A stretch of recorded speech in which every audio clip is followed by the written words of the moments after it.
Welcome to the I Get Better podcast with your hosts, Charlene Renee and Phaedra Smith, where we discuss topics related to life, love, mental, physical, and spiritual health, and how we can all get better together. Hello and welcome back to I Get Better. I'm Charlene Renee. And I'm Phaedra. And today we're going to be talking about how I get better when I get uncomfortable. Yeah, that's a big word, uncomfortable. Nobody likes to be uncomfortable. Right. But it's definitely necessary. So we're going to jump right into today's topic. First, we always like to start off with defining the word because the ability to define gives us the ability to fulfill. Amen. So let's talk about the word uncomfortable. We like to give you the dictionary version, but then we kind of give you our own little take on what it means to be uncomfortable. So according to the dictionary, uncomfortable is an adjective, and basically it means causing or feeling slight pain or physical discomfort, or causing or feeling unease or awkwardness. And of course, no one likes to feel awkward or unease or pain or discomfort. Right. So we definitely don't usually rush to say that we get better when we get uncomfortable. But after today, hopefully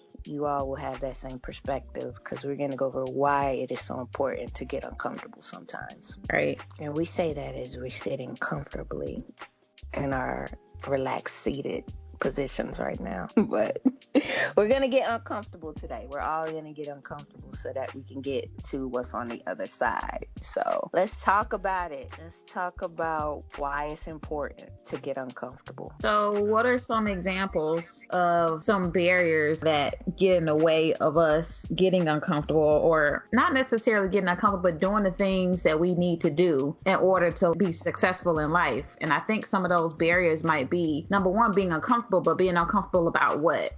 So is it I'm uncomfortable with failure? I'm uncomfortable with being embarrassed? What are some of the barriers that maybe cause you, Charlene, to not want to be uncomfortable? Well, all of those things. I mean, comfort, like the word itself, like everybody likes to be comfortable. It's basically where it's the familiar. It's a place where things feel good, that you don't want to leave. Like when I think of comfort, I guess just talk about the other side. Like when I think of comfort, that means I'm relaxed, things are peaceful, I'm happy, I'm content. So to me, uncomfortable sounds like the opposite of that. Like stressed, or like it says, at unease or awkwardness, or even feeling like nervous or anxious. Those are things that are unpleasant. So of course, it's only natural to avoid pain. Human nature is to seek pleasure and avoid pain. So to me, uncomfortable is like just a dirty word. Like it sounds bad. It sounds like no fun. That's one of the barriers. Like no one wants to do something that sounds bad, uncomfortable. Why would I want to do that? I like to be comfortable. I like to be happy. I like to be content. It's a negative connotation behind the word itself. When it's like trying something new or being in a place that's unfamiliar around a group of people that's unfamiliar, it doesn't feel good not to be in your comfort zone. That will keep us kind of bound sometimes, or put us in a place of fear where we might not try something new or get out of our own box of comfort, because that's where we feel the most at ease. So the barrier is just not wanting to feel that negative emotion that comes from being uncomfortable. Right. There's a whole side to it that I want to make sure I make clear for our audience, is that sometimes we are comfortable with the wrong situations, and we talk ourselves into staying in those situations even though we should be getting out. And I think we get used to being uncomfortable because we're scared of the unknown. And so I think the real discomfort comes in is when that fear takes place of leaving something that you have grown accustomed to that may or may not be healthy for you, or that may be causing you from keeping you from growing. I think anything that's keeping you from growing is probably not the best situation. It has maybe served its purpose for when it, was good for you. I think about like a plant. Like when you buy a plant, it comes in this small, vessel, but as it grows, it needs a bigger vessel with different soil. And so it will die if it remains in that, small vessel that you originally brought it in. Realizing that when you outgrow certain things or when it's just time to make a move, that there probably will be a level of discomfort that comes along with it, but it's more important for you to grow than die. I did want to say exactly. Yeah, and I think we'll definitely talk more about that later on in the episode. One thing that came to mind when you were talking was that sometimes, or a lot of times, things start off uncomfortable, but the longer you remain there, it becomes comfortable. And that goes back to you saying sometimes we get stuck in a situation that we should get out of because it's become comfortable. But we don't think about the fact that at one point it was uncomfortable. Like when you first start something new, or like even like I'm thinking of like when you're going in a pool, like sometimes it's cold, but you jump in and eventually you get used to the temperature. And then at that point, getting out feels uncomfortable, because once you get out after you've gotten used to the temperature of the pool, it feels colder out of the pool, so you want to get back in. So when you first jumped in, it was like, oh, this is ice cold, but then it starts to get warm the longer you stay in there. Even the opposite, like a hot temperature, like if you put your feet in some hot water, like it might be hot when you first put them in there, but the longer you sit there, you get used to the temperature, and then it feels good after a while. So just kind of thinking back at anything that it was uncomfortable to me at first, the longer I remained in it, the more I got comfortable in it. But I had to be careful not to get too comfortable in a situation where I need to move forward, or I need to do something else, or get uncomfortable again, so that I can kind of level up and get better, or put myself in a different position. So just kind of reminding yourself that the discomfort most of the time is temporary, and not dwelling on the fact that it's going to be uncomfortable, but thinking about the fact that it's only going to be discomforting for a short amount of time relative to the time frame of how long I remain in the situation. And that's not to say you should just be jumping here and there, but I think you should judge your motives for what you do. If I'm making a move or not making a move, I should look at my reasons behind it. Is it out of fear? Is it out of jealousy? Is it out of just disgust? Whatever it is, just really searching your heart and your soul, and sort of just seeing, what are my motives for staying or leaving? I think a lot of us get caught up and we just kind of stay stagnant because we don't really search our motives. And so then we really don't have faith in our decisions. Yeah, you definitely want to look at the reasons behind it. We're specifically talking about making decisions. Yeah, some of the times when you're making a change or something that's something major or big, you definitely want to consider your motives and your reasonings why, because those are the things that are going to keep you going when you start to doubt, or you start to get in fear. You start to feel like maybe I shouldn't be doing this, or maybe it's too hard, or it's going to take too long. That's kind of something you could think back and say, well, I know clearly why I'm doing this, and that helps me keep going and pushing past those moments where you can get doubtful about why you're making that change or putting yourself in that uncomfortable situation temporarily. So I think that kind of, I think your point was really good. And I think another thing that I was going to add to it kind of takes us into some of the four ways that we get better at being uncomfortable. And one of those is sort of being able to write the vision, plan things out, having goals and sticking to it. Because I don't know about you, Charlene, but I don't need anybody to help me doubt myself. But it's important for you to have a plan of action and reasons why. What's your why? When you face stumbling blocks, to be able to go to something and see your goals and see your plans is super important. Yeah, because that goes back to the fear of the unknown. But if you have a plan, then you kind of can know what to expect ahead of the time. And of course, there's going to be some curveballs and things don't always go accordingly or as you've planned them, but having that plan gives you a little bit of security to know that what you're going to face, you can handle. And then also, like you said, going to the next point of some ways that you can help deal with discomfort is acknowledging those benefits and those things that are going to come once the plan is successful and once you get on the other side. So just kind of making a list of what you hope to see after you grow or after you change, after you get past that point of pain and discomfort. Like, what are the good things that are going to come from it? Yeah, so an example of this is like when you decide to get back in shape and you want to start working out. That first day at the gym, you get your workout on, you do your muscle work, you do your cardio, and then like the next 2 or 3 days after that, you're just in pain. Like all your muscles are sore and you can barely walk. But you think about what's on the other side of that pain, and that's, I'm going to be more healthy, I'm going to be fit, my body's going to look right, I'm going to get it right and keep it tight. So that's what pushes you to go past that discomfort. So with anything, just thinking about those benefits, so what's going to be on the other side? Like, it's summertime, I'm going to be summertime fine. So I just got to go through this pain for a little bit. So just kind of thinking about that, and thinking about too the times in the past, like drawing on your strengths from a time where you've been able to overcome something, or you've been able to get through a time where it was a struggle, or things got a little shaky, or you got, in a place of discomfort, but you came out on the other side like successful and a winner.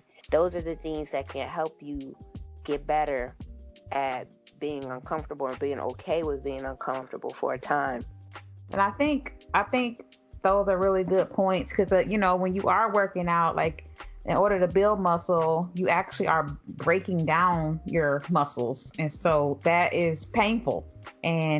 But that's how they grow back. That's how they get stronger and they heal and they get bigger. And so even when we talk about our emotional IQ and all of that, like that's the same thing. Sometimes we go through things and if we run away from being uncomfortable, then we'll never be able to strengthen that part of ourselves. And then our fear is what we actually strengthening. We're just kind of reinforcing ways or reasons why we shouldn't do something, because we're strengthening because we're running away. And so that's actually what you end up building up. You end up building up your fight or flight reaction to something that might not be harmful, which kind of brings me to the last point, which is what I would like to call the butterfly effect.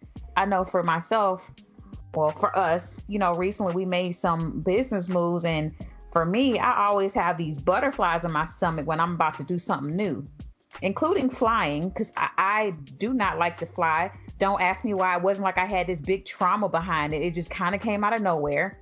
Well, I don't believe it came out of nowhere, but I don't know where it came from. Anyways, you get the butterfly effect where you get these butterflies in your stomach, and it makes you want to just kind of go into panic mode. You fight, flight, or freeze. And you have to sit back and say, okay, what are these butterflies from? And I'm probably going to always get these butterflies when I'm about to approach something new that's possibly going to put me in an uncomfortable situation or put me out of my comfort zone or make me grow. And I shouldn't always be running away from it. I think you have to become familiar with yourself and really sit down and evaluate the situation. Should I be running away from this, or am I running because I am uncomfortable? Yeah, because you will lie. We will lie. You can lie to yourself sometimes, and you can take a fear and you can accept it as truth and fact, when that's not always the case. And so fear is an emotion that is necessary at times because it keeps you out of danger, but sometimes it's an enemy, and it's there not to be a warning, but as just a false thing. And you have to recognize, like, when something is a lie and it's just you acting out of emotion rather than out of reality and rational thinking. So is it rational to be afraid of things that can help you or that can make you better? Is it rational to think the worst can happen in times where something exciting could happen, or something positive could come from you stepping out and doing something out of your comfort zone? That's what you have to ask yourself sometimes. Is this true? Am I being rational? Or is this a warning to prevent me from hurting myself? Or is this just a lie that's going to keep me from living my best life and being able to elevate myself and to grow. You can't keep that plant in that small pot. Like it's just not gonna work. So yeah, that's a great point. Check yourself sometimes and sit with yourself and think, are these butterflies really a bad thing? Or is it just a natural response to something new? Like, it's typical sometimes to get nervous or get afraid of doing something new. That doesn't mean stop and don't do it. It means acknowledge they're there, but I need to push through it anyway, because that's how I grow, that's how I change, that's how I get better at anything. And I wanted to talk about what I use with my clients a lot when we talk about getting uncomfortable, because a lot of my clients I work with are kind of adolescent age or teenagers, and they kind of seem to get this analogy a bit better when I use it with them as it relates to change. Because a lot of times they're not motivated to change their behavior. So when I talk about uncomfortable, so the thing I put them through is I ask them, okay, you're sitting in that chair or that couch, wherever they're sitting at the time. And I say, okay, get comfortable, sit comfortably, adjust yourself so you're comfortable in the chair. And they do. And then I say, okay, now, if there was a big metal spring poking out of the back of that chair and stabbing you in the back, would you continue to sit there? Would you continue to sit how you are? And of course they say no. And I say, well, what would you do? They would say, well, I would get up or I would move. And I say, right, because you're not going to sit somewhere that's uncomfortable. But if there wasn't anything poking in your back and you were comfortable, you would just remain there as long as you were able to. And so it's not until you get uncomfortable that you make a move. Right. And so sometimes it's necessary to get uncomfortable in order for you to move.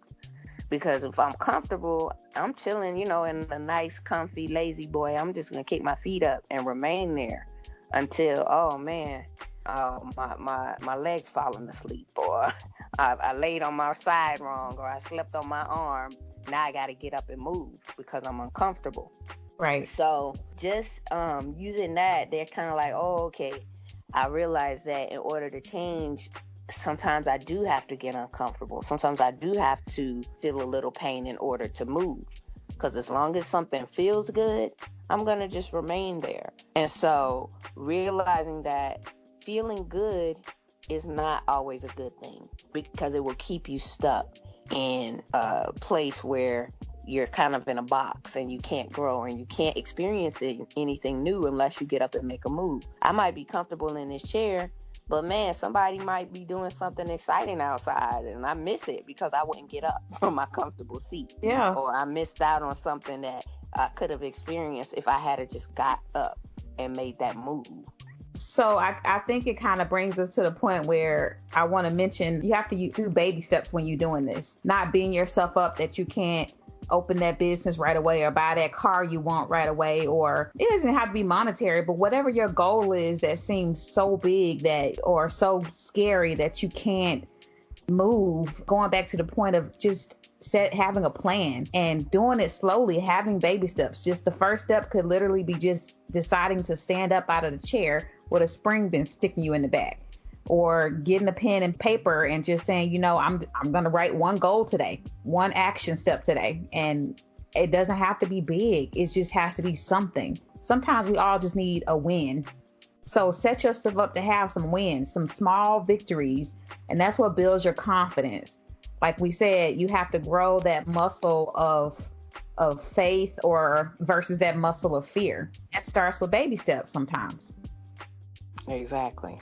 Those are just some ways to get better at getting uncomfortable. A nice, little start, a jump off, because we're hoping that, like us, you can step into a new season. We stepped into this new venture together of branching out on our own and getting into private practice, and it's definitely uncomfortable. Very uncomfortable. But it's what's on the other side that we look forward to and we hope for and we believe for. So definitely you're going to see more podcasts coming from us. You're going to see more events. You're going to see more videos. You're going to see a lot of new things. We're going to be getting out of our comfort zone. So, make sure that you stick with us and you tune in for more I Get Better podcast. And like, share, comment, subscribe.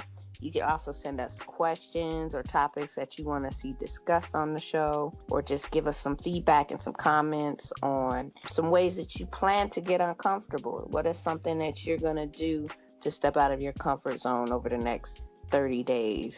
So we want to hear from you. Keep striving and going forward, even when things are scary, even when there's that fear, those butterflies, and recognize that those aren't there necessarily to warn you, but sometimes they're there to push you to get to the next level. So yeah, guys, so until next time, let's keep getting better so we can do better in order to be better.